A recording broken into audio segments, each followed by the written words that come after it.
iFILM, London.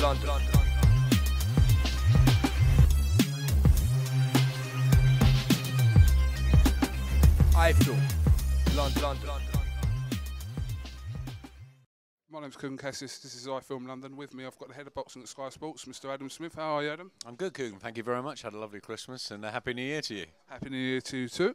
John McDermott, David Price, third time lucky. Is this fight finally going to happen? I think it definitely will happen, yeah, on the 21st of January. It's a terrific heavyweight bout to kick off our live action for 2012. I think it's really interesting. You know, it's the young pretender, the amateur star with all the class and skills against a guy who's really underrated in John McDermott. You know, time and time again he's an underdog. Time and time again people write him off, but John's really tough. You know, he's seasoned. He's an excellent pro. He tells me he's in the best shape of his life, and I think if he can get over the early rounds, I think he could, you know, take David to a place he's not been before. It could be a gut check fight for David Price, unless of course Price dazzles and gets rid of him early, which will make a real statement for the heavyweight division, I think.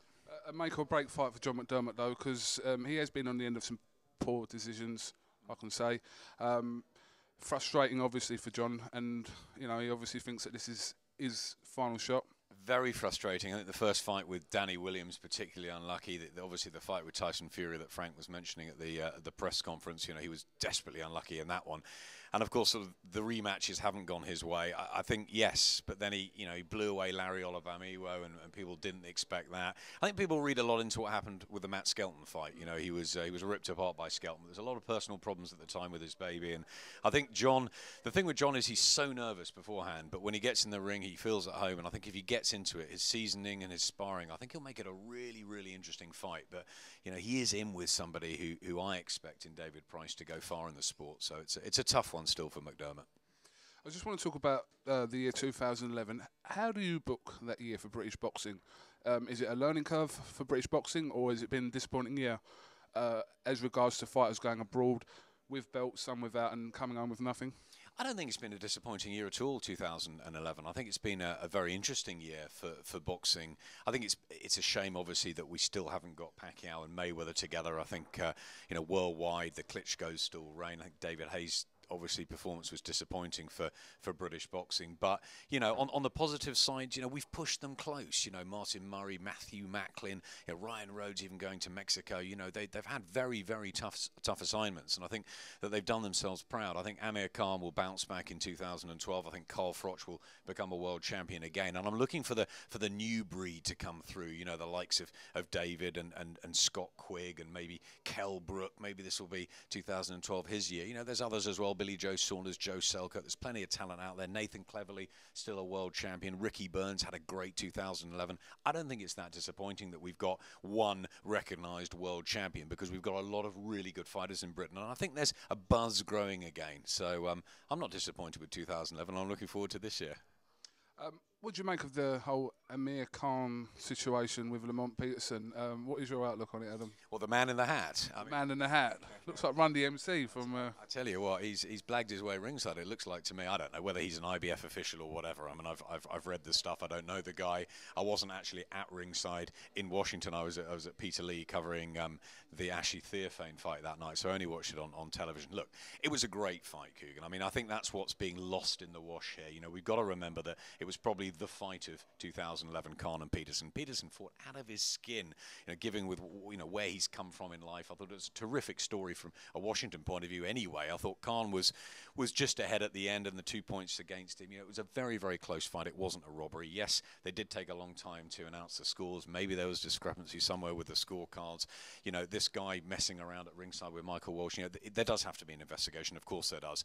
I think it's disappointing that there was no rematch clause in. I mean, the IBF was a mandatory. Obviously, Peterson went away and won the IBF mandatory against Kaio, so they couldn't have a rematch in there. Why wasn't there a rematch in for the WBA section? And then we wouldn't have this problem. There would have been an immediate rematch. I think it's important that we see Khan Peterson too with what's happened. Let's get it straight. I fancy Khan in the rematch because I think he'll box him differently. I think he got sort of lost in the whole sort of, you know, I'm going to walk through this guy and move on and upwards towards Mayweather and stuff. He needs to go back to the drawing board a little bit, Amir, and I think he'll come back back stronger from it, like he did against Prescott. And I expect him to beat Peterson. But will Peterson take the fight? That's the interesting thing. Does Peterson need to take the fight? I don't think he needs to take the fight. If I was Barry Hunter, I'd be sitting there going, look, you know, this kid's come from the streets. He's been a homeless, a horrific situation. It's a wonderful story. You know, cash in. You know, if it's Pacquiao or whatever, they can get a nice voluntary. But they might get more money for fighting Khan than pretty much anyone, bar Pacquiao and Mayweather else. So I think that maybe they will have to take the rematch come April or May.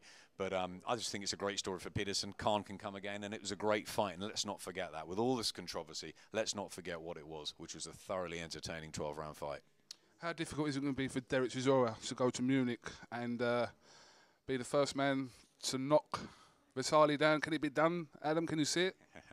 No, I can't see it. I think I like Derek Chisora very much. He's an entertaining, eccentric character, shall we say? And you know, don't write him off. I mean, he lost against Fury, then he went out and he gave Helenius all sorts of trouble. And you know, he's a tough, decent heavyweight. You know, great win over Sam Sexton. But there's levels in boxing. I can't see him going over to Germany and knocking out Vitali Klitschko. It would be fantastic for British boxing if he does, wouldn't it? But you know, Vitali, he doesn't overlook opponents, and I think he'll stop Chisora probably, and we need somebody from somewhere to come. Maybe it's in America we need the heavyweights. Maybe me. Maybe you, Kugan. But I think the Americans need to take a good... Seth Mitchell wasn't bad on the Carl Peterson undercard, but I think we need... These guys are going to American football, they're going into basketball. We need to find an American heavyweight to sort of, you know, set the world alight over there again.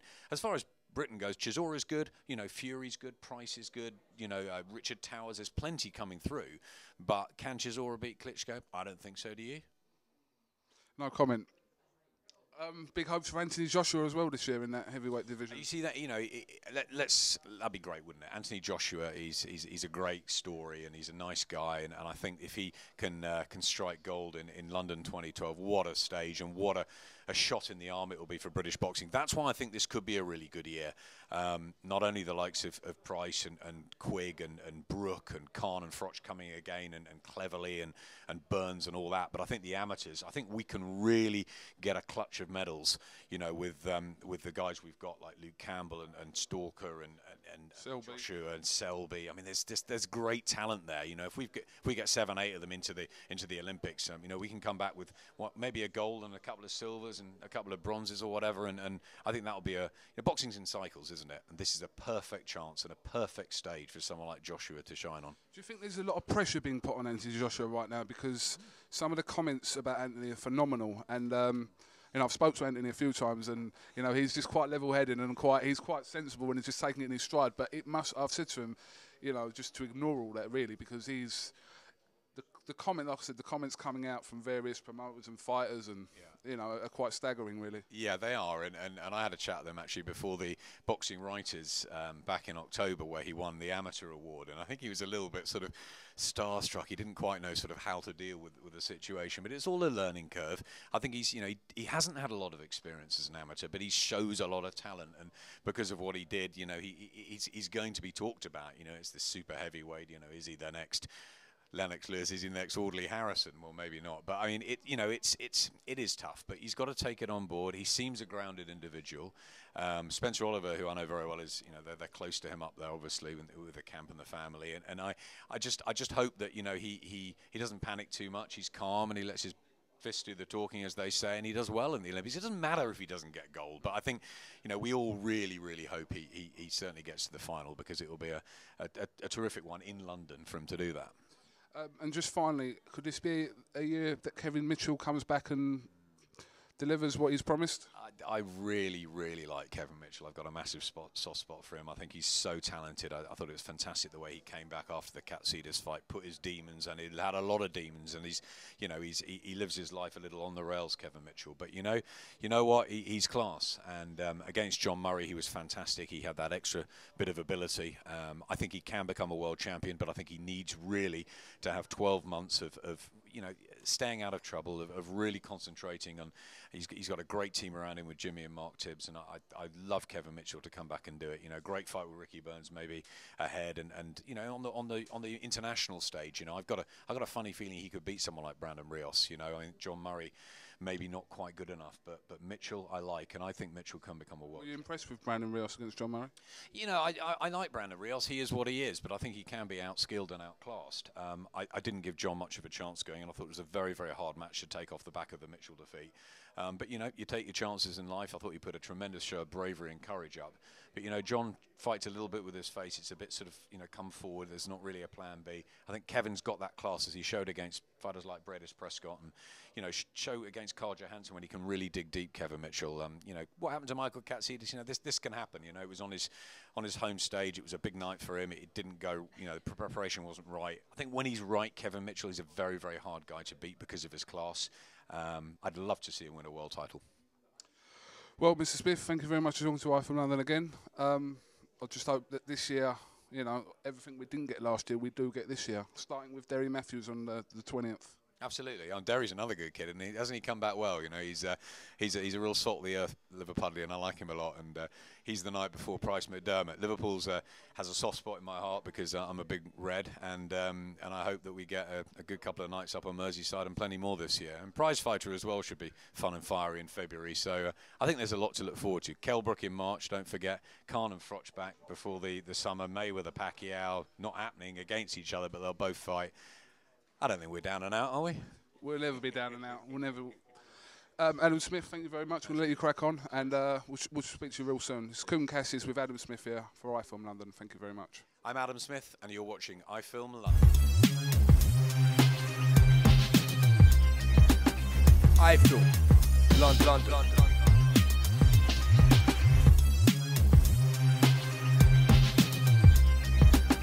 iFILM London.